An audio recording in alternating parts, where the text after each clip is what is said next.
Pada musim haji di Mekah, terjadi sebuah perbincangan seru mengenai cinta kepada Allah. Syekh Junaid al-Baghdadi ketika itu juga hadir dalam pertemuan itu.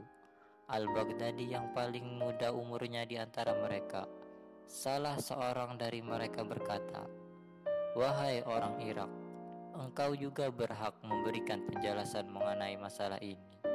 Sebagai jawabannya, Syekh Junaid al-Baghdadi ketika itu hanya menundukkan kepalanya dan dengan penuh kerendahan hati, dan air mata mulai mengalir dari kedua kelopak matanya.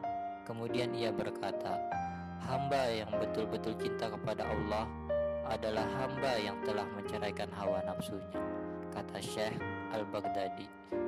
Seperti ditulis dalam kitab Fadilah Haji karangan Syekh Maulana Muhammad Zakaria Al-Khandalawi, yang tertulis di dalamnya, dan sebagai hasilnya ia senantiasa tenggelam dalam zikrullah, bersedia memenuhi tugasnya kepada Allah, dan dengan kekuatan rohaninya ia selalu melihat Allah, penampakan dari Tuhannya, dan perasaan takut kepadanya telah membakar hatinya.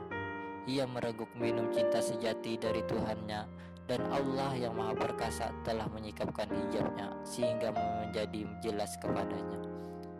Maka kata Syekh al-Baghdadi, jika orang yang jatuh cinta ini berkata, ia berkata hanya kepada Allah.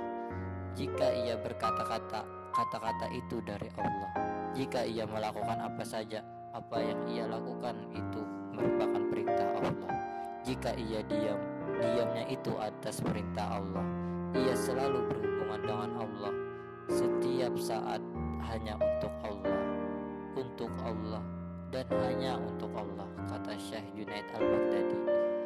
Mendengar penjelasan ini semua, Syekh menangis dan berkata, "Tidak ada penjelasan yang lebih baik dari penjelasan ini. Semoga Allah memperbaiki jalan menuju kepadanya dan cintanya, wahai mahkota orang-orang arif."